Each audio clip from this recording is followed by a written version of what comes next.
Ayo, what's good guys? Welcome back to Annie Recapped. In today's episode, we're bringing you the second part of My Dress Up Darling. I can't wait to see how their story unfolds further, but before we proceed, do subscribe to Annie Recap if you want to find more awesome animes to watch. With that out of the way, let's get to the show. Kitagawa persists in doing a group cosplay with Sejuna, but Sejuna still declines as she prefers to cosplay for herself and is planning a solo Black Lily cosplay in a studio. However, when Kitagawa offers to pay for half of the expensive studio costs, Sejuna becomes intrigued, and Gojo offers to contribute as well, citing his experience with makeup, which makes Sejuna surprised and agrees to Kitagawa's proposal for a group cosplay, but only this once. Kitagawa gets overjoyed and Gojo commits to watching the entire Flower Girl Blaze anime to perfect their cosplay, startling Sejuna as Gojo also tells that he watched Slippery Girls 1+2 as a reference for Kitagawa's cosplay, which disturbs her. When Gojo searches for a way to watch Flower Girl Blaze, Kitagawa offers him her complete box set of the series. Later in the night, Gojo shares his excitement about the project with his grandfather Kaoru and also shows him a Hina doll head that he recently made, which not only earns Kaoru's approval, but he also praises Gojo on his improvement and credits Kitagawa's costume project for helping him hone his skills. The following day, Gojo visits Kitagawa's home to pick up the DVDs with a bag of. When Kitagawa invites Gojo inside her home and offers to watch the DVDs together, it makes Gojo feel a bit awkward at first, but as Gojo enters Kitagawa's room, he feels relieved. Both of them watch Flower Girl Blaze and enjoy the pudding while Gojo takes mental notes on the Black Lily character. Kitagawa realizes that she is having a home date with him, which excites her. As they watch the anime, Kitagawa's stomach growls and Gojo suggests they should eat something. Despite Gojo's insistence on making something, Kitagawa insists on cooking and preparing omu rice, which turns out to be a disaster, but Gojo still praises her. Nevertheless, they continue watching the anime and Gojo becomes teary-eyed due to the drama in the anime.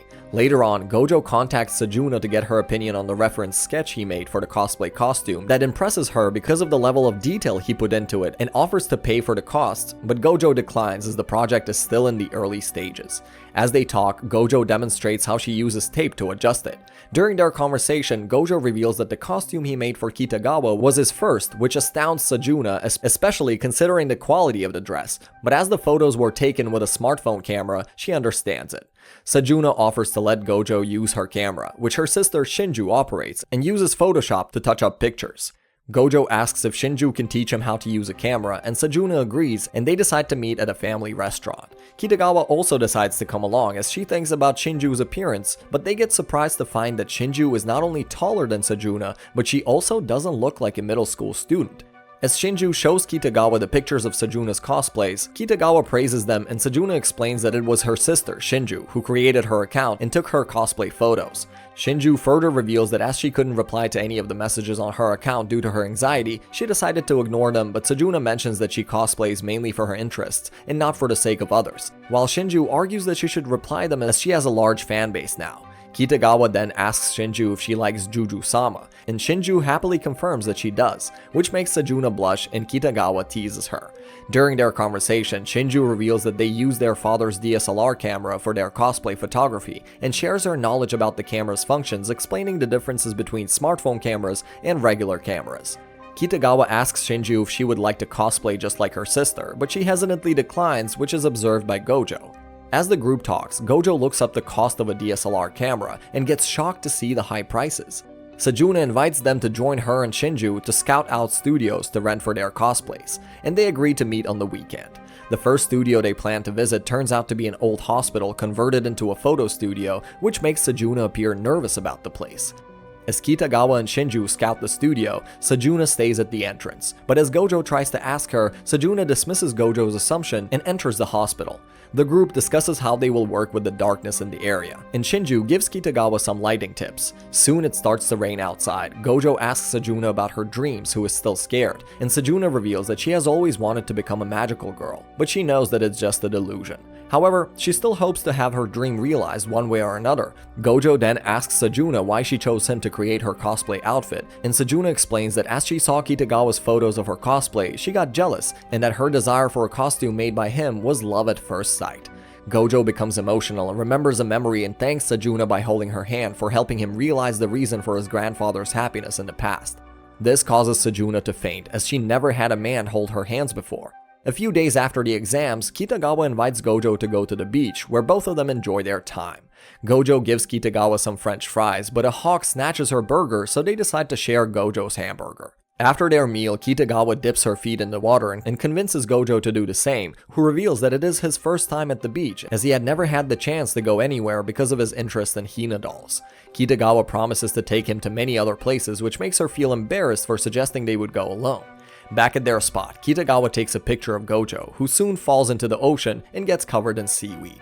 After a few days, Gojo and Kitagawa return from shopping for their cosplay materials and head to Gojo's room, where Kitagawa paints a rock and compliments her work as she thinks that she has done something noteworthy for their cosplay, and Gojo understands her feelings. After that, Kitagawa and Sejuna put on the cosplay outfit that Gojo made for them, while Sejuna offers some suggestions for improvements. Kitagawa listens in, although she doesn't understand the conversation. So when Gojo asks Kitagawa, she tries to describe it as Sejuna, but only manages to define everything as insane. After that, Gojo does her hair and makeup, while Sejuna gives Kitagawa some tips on makeup, and Gojo uses the cosplay tape and bobby pins to keep the wig in place. Once the final touches are made, Kitagawa sees herself in the mirror and becomes flustered, claiming that she's been Black Lobelia all along. Sejuna denies the idea, and Gojo admits that Kitagawa does resemble a character. Soon, Kitagawa's excitement dies as their cosplay photoshoot is ruined by rain. But Sejuna is understanding about it. They have a heart-to-heart conversation where Kitagawa asks to take a selfie with Sejuna and shares it online.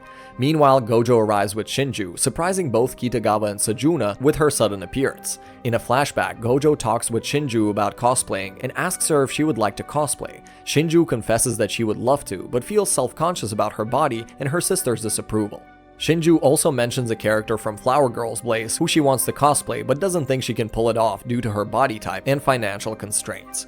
Gojo encourages Shinju and promises to help her cosplay the character she wants. At his home, Gojo gives Shinju his school uniform, which is similar to the outfit of the character she wants to cosplay. While trying on the outfit, Gojo suggests using a product called a bee holder to broaden her shoulders. Shinju purchases the product while Gojo purchases a wig for Shinju's cosplay, and Gojo invites her over to his place to cut it. However, Gojo gets too nervous to start cutting the wig, which makes Shinju surprised since she thinks he's usually an expert in whatever he does.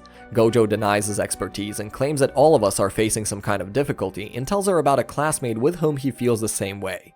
Back in the present, Shinju surprises Kitagawa and Sejuna with her cosplay, but as Shinju is overwhelmed with emotions and feels self-conscious about her appearance, Kitagawa and Sejuna give her a warm welcome, making her feel more confident. The trio takes a commemorative photo together before preparing themselves for the photo shoot they had originally planned.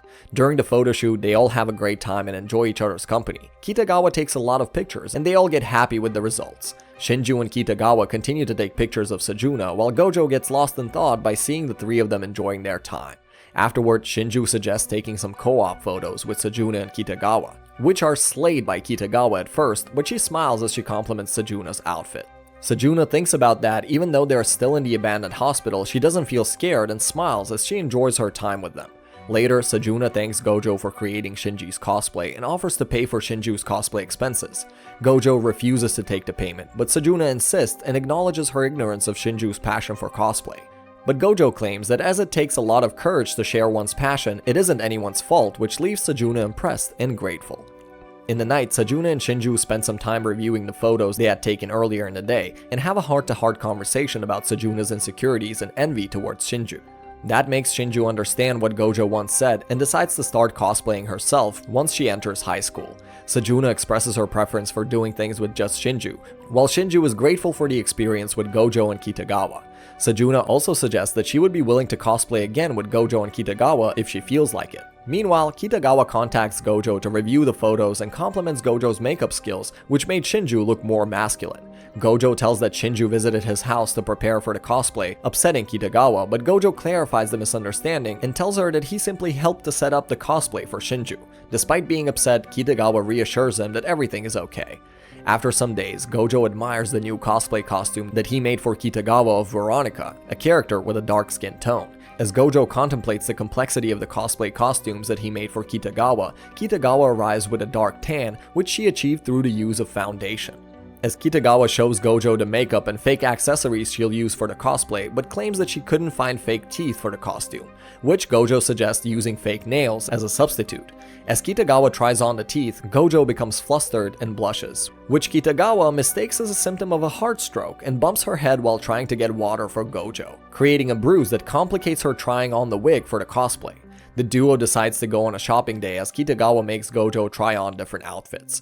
After trying on clothes and having ramen together, Kitagawa asks Gojo to help her with the Veronica cosplay. However, Gojo refuses to help any further due to his discomfort with the outfit's exposure. This makes Kitagawa tease Gojo, but she promises to be more mindful of her next cosplay. Kitagawa then whispers in Gojo's ears if he'd like a picture of her in that cosplay, causing Gojo to give a flustered and incoherent response that makes Kitagawa laugh as she claims she was just joking. During their shopping trip, Kitagawa and Gojo seek refuge from the scorching heat of the day and decide to visit a manga cafe. Inside their room, Gojo feels uneasy because of how closely they are sitting. After browsing through the menu, Kitagawa introduces Gojo to a new succubus manga, which she had been reading, and explains the genre and plot of the manga and how she loved the half pigtails of the female lead. However, Kitagawa confesses that she was too self-conscious to cosplay as the character, fearing that she wouldn't look good in half pigtails. Gojo, on the other hand, thinks she would look great, and Kitagawa gets flustered by the response, but considers doing the cosplay. Kitagawa explains to Gojo what a succubus is. Although Gojo was irked by the explanation, he decided to give the manga a read. He was left feeling warm and fuzzy by the interactions between the two main characters. While Kitagawa steps out of the room to grab some things, Gojo continues reading and realizes that the drawings were too simplistic, making it challenging to design a cosplay costume for Kitagawa. As dusk approaches, the two left the cafe, and before heading home, Gojo asked Kitagawa to accompany him to the bookstore and purchase a copy of the manga. She happily agrees and they go to the bookstore. Gojo notices a clothing store nearby and buys 2 jinbei and tells his grandpa about them. After finishing Kitagawa's new cosplay outfit, they arrive at the studio only to realize it was a love hotel. Kitagawa enjoys the situation while Gojo is left distraught. Kitagawa cheers him up by showing pictures of an all-girl cosplay group that frequently uses love hotels. Kitagawa changes into her cosplay outfit and thanks Gojo for his great job creating it. Gojo explains how he designed it based on researching succubuses and the manga character. Despite not fully capturing the details, Kitagawa didn't mind, noting that outfits in manga and anime don't always match their source material. Gojo helps Kitagawa with her cosplay makeup and props, and they take photos in the hotel room. They recreate a scene from the manga and take a photo that they both think is great. However, as they are taking photos, they receive a call from the front desk informing them that their time is almost up, and they decide to leave. Afterward, Gojo hits himself on the head while chanting Kitagawa's name in his head. One night, as Gojo paints eyebrows onto a Hina doll and the fireworks light up the sky, he receives a message from Kitagawa, who needs his help. It turns out, she wanted to attend a festival with her dad but couldn't due to unfinished homework. Kitagawa reveals she's working as an amateur model to save up for a camera, which flusters Gojo as he watches Kitagawa's makeup. After their study, Kitagawa decides to watch a scary movie with Gojo, and while Gojo analyzes the costumes, Kitagawa gets scared by the story. Kitagawa finishes her English homework, but as Gojo asks about her maths homework, Kitagawa realizes that she forgot her math book at school. They visit the school to get the books, and as they are leaving, Kitagawa gets impressed by the pool and jumps right into it, and nearly drowns. She admits that she can't swim but loves visiting the beach. Kitagawa invites Gojo to another festival, but he reminds her of her unfinished homework, so they decide to meet when Kitagawa's homework is done. At Gojo's home, he continues to work on his Hina doll as he receives a text message from Kitagawa, who tells him that she's working on her maths homework and it's almost finished. The next day, Gojo is seen off by his grandpa Kaoru as he heads out to meet Kitagawa at a festival. When he meets up with Kitagawa in front of a shrine, she excitedly shows him her yukata, causing Gojo to feel flustered but also delighted as he tries to compliment her. The two then proceed to explore the festival, buying a candied apple for Kitagawa and trying out different food items. As they make their way to the plaza to watch the fireworks, Gojo reflects on how he would normally spend his time alone in his room during such events. When they reach the plaza, the fireworks begin and Gojo is mesmerized by the colorful display. He and Kitagawa share a moment of silence as they stare at each other. But Kitagawa breaks the silence by sticking out her tongue, which is blue from the shaved ice she was eating. The duo then makes a stop as Kitagawa's feet get injured due to her sandals. Gojo gives Kitagawa a piggyback to prevent any further discomfort to her feet as he walks to the convenience store. They talk about their experiences at the festival and make plans to attend more events together in the future. Back at home, Gojo settles into bed and receives a call from Kitagawa, who is too scared to sleep after watching another scary movie. Gojo reassures her and leaves his phone on for her, promising to stay awake until she feels safe enough to sleep. As they talked, Gojo started to feel drowsy and drifted off to sleep with the phone still on.